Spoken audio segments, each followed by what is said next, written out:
Dear viewer, আসসালামু আলাইকুম। আশা করি আপনারা সকলেই ভালো আছেন।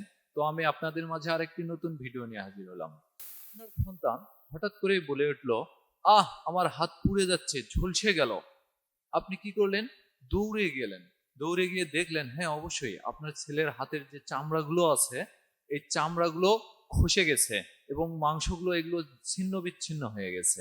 আবার আপনার ঘরে যে বৃদ্ধ বাবা মারা আছে, সে বৃদ্ধ বাবা মারাও বলতেছে যে আমরা নিঃশ্বাস নিতে পারছি না, আমাদের শ্বাসকষ্টের সমস্যা হচ্ছে।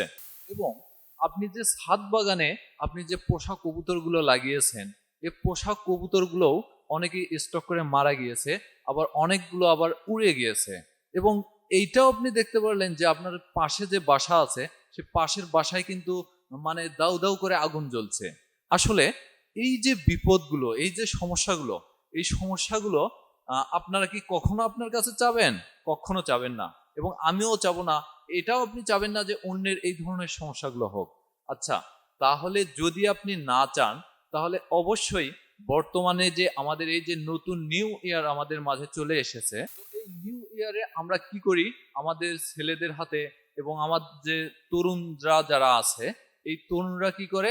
আতশবাতি, তারপর বিভিন্ন প্রকারের পটকা, এই ধরনের জিনিসগুলো কিন্তু তারা নিয়ে ফুটায়।